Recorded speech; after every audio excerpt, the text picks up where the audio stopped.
In this next series of videos, we're going to go through how one actually goes out and measures a partial molar quantity at a specific composition. Okay? And so as I've mentioned, or at least sketched before previously, if you take a look at the delta V mix and the delta H mix of a solution that's not ideal, so a non-ideal solution, you'll see that these delta mixes have a parabolic-like shape. And to show you an example of this, your textbook actually has some clear data of this phenomena. Okay, and so on the left-hand side here, we're looking at the delta V mix, or delta molar volume mix of a solution in which you have methylformate mixed with either methanol or ethanol. I believe the methanol curve is this one, and the ethanol curve is this one. But you can see in both cases they have a parabolic shape, where the extreme of this curve is around a mole fraction of 0.5 for both, right? And so you could see, if these were ideal solutions, you would get a value that's just equal to 0 the entire time. But the fact that we have these strong parabola shapes tells us that these solutions are very non-ideal. Okay.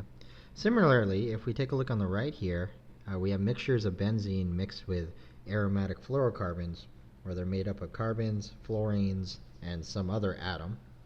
And we see for all these mixtures, we also get very steep parabolic shapes as well. And so if these mixtures were ideal solutions, the enthalpy would have been 0. But in a lot of cases, we either see that a lot of enthalpy is released from the system as heat, or we can even see a complete sign change as a function of the chemical structure. Okay? And so, at least looking at these data, what one would want to figure out is, okay, if we're at any point along these curves,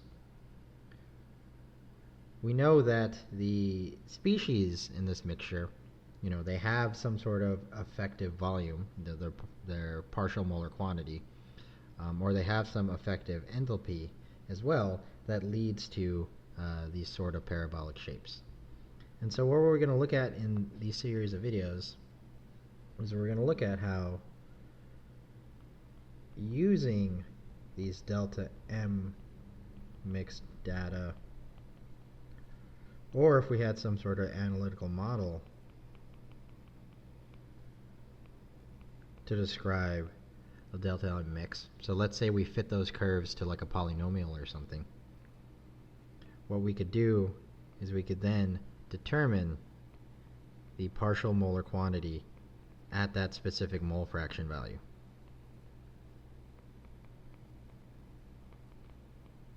Okay? All right. And so to do this, there's two main methods. So two traditional methods for determining the partial molar quantities. The first method is a graphical method, and the second method is where you use an analytical equation. And so first we're going to start with the graphical method.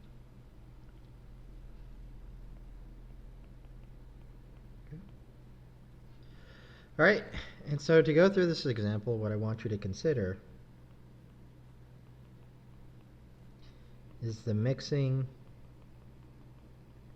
of species 1 and 2 at constant temperature and pressure. Okay, and so let's say on the left-hand side here, you had some species 1 with N1 moles and some pure molar volume, and then you added in some species 2 with N2 moles and V2 molar volume. Okay, and then together those formed a mixture with N1 moles of species 1 and 2 moles of species 2, and then partial molar volumes of species 1 and 2. Okay? All right, at least the way to picture this mathematically, you could say that the math represented here on the left-hand side is describing some sort of ideal solution.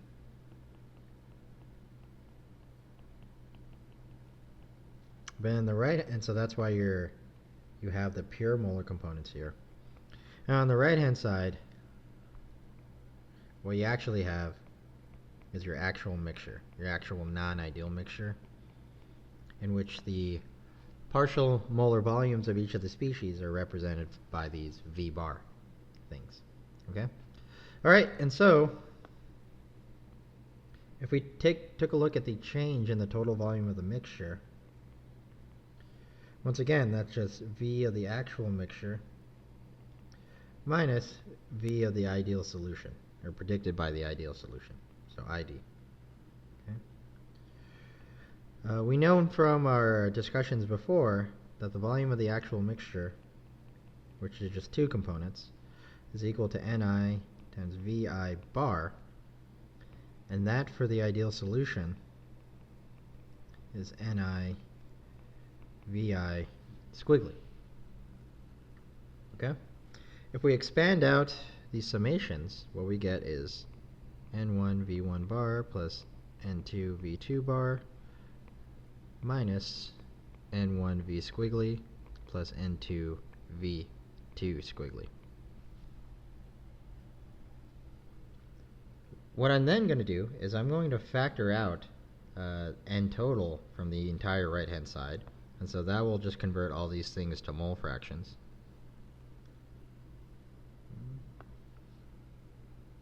Delta V mix equals N, and since we have two components, I'm going to write these in terms of just the mole fraction of the second component.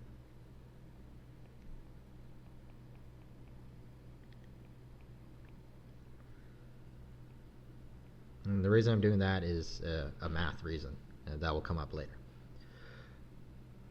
Okay, so then minus N, that's x2, v1 hat, plus x2, v2 tilde.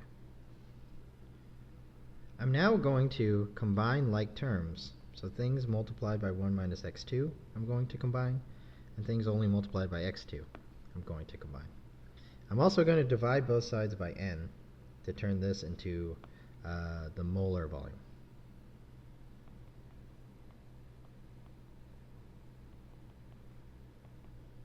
So what we have is 1 minus x2,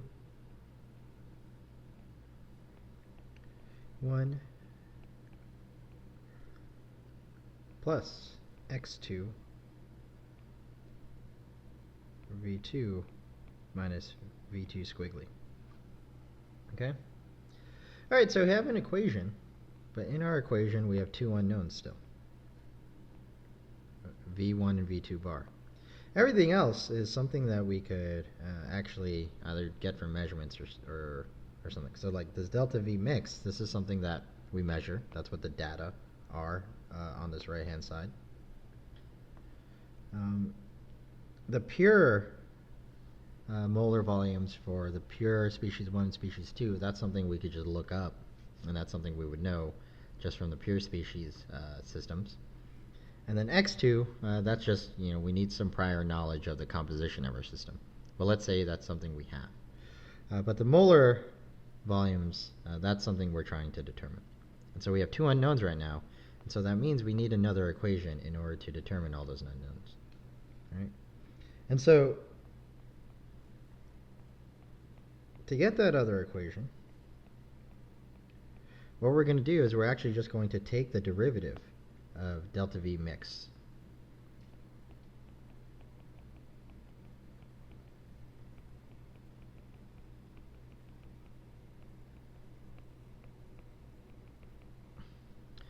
With respect to x2, because that's the independent variable that we have there now. dx2 delta V mix. We take the derivative get is V1 bar, and with squiggly, V2 bar minus V2 squiggly. And so essentially I just took the derivatives with respect to x2 of these things first, and now I'm going to take the derivative of the stuff inside the parentheses and brackets. These are constants, right? These are the pure values, so they're not functions of x2. And so what we get is 1 minus x2 dv1 dx2 plus x2 dv2 dx2. Okay? Alright, so in this derivative right now we have somewhat of a long equation. But for these terms in the back here, we actually don't need to worry about them, because what we could do is we could go back to our Gibbs-Duhem relationship, which told us that at constant temperature and pressure,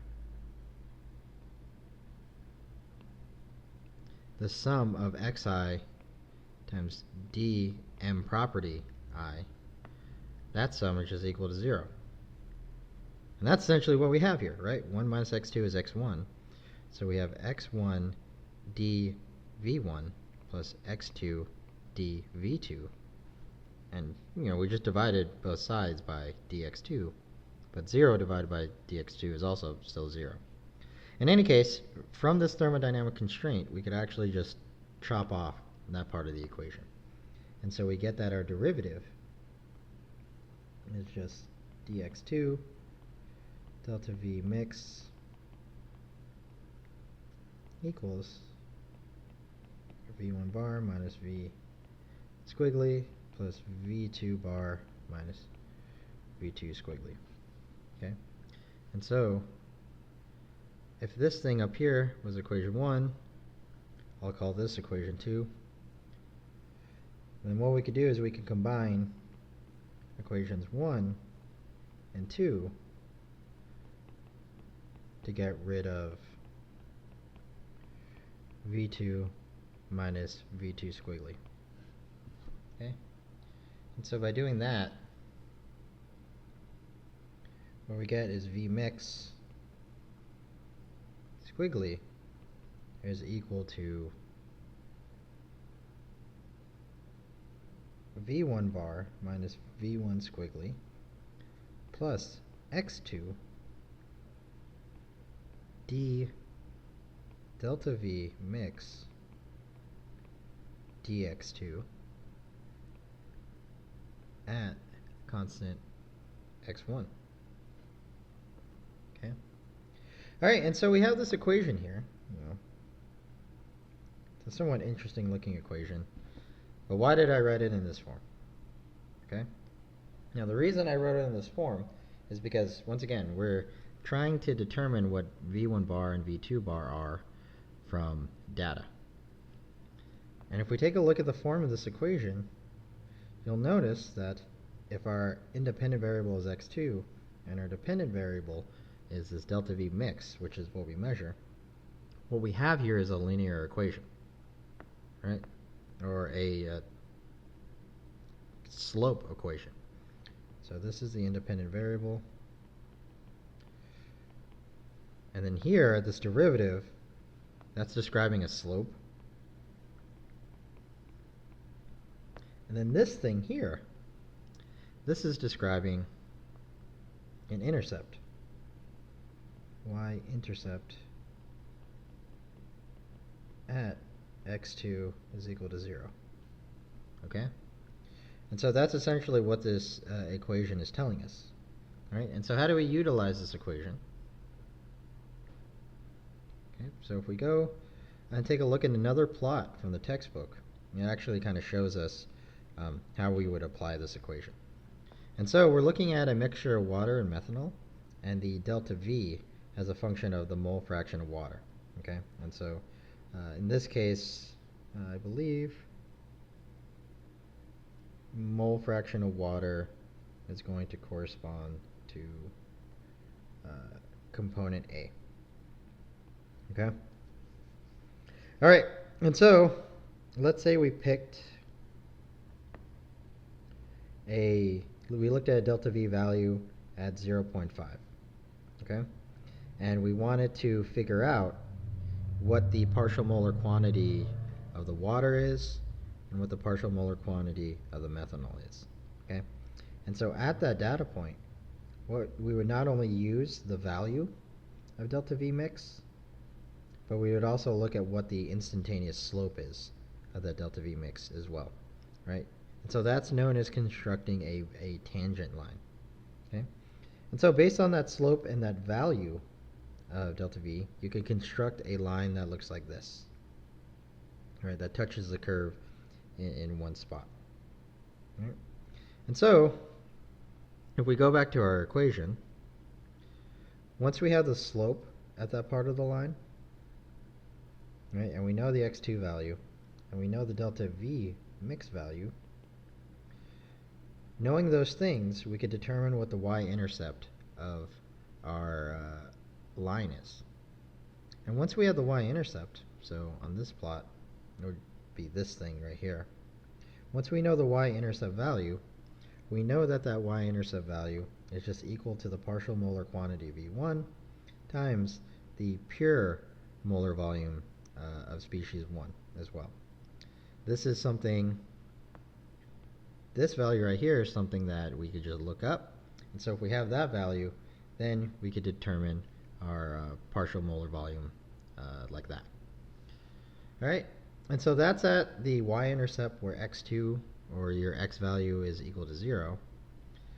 If you went to the other extreme, here, this, where x is equal to 1, that would correspond to the case. That intercept would correspond to V2 minus V2.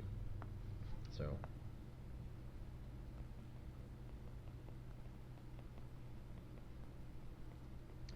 y-intercept at x2 is equal to 1 correspond to V2 bar minus V2. All right, and once again, oh, it's squiggly. Once again, you can look this value up, and so if you can measure this y-intercept and you can look this value up, that would allow you to get V2 bar. Okay? All right, and so this is at least just a description of the graphical method for measuring the partial molar volumes. In class, we're going to go through an actual example to do this.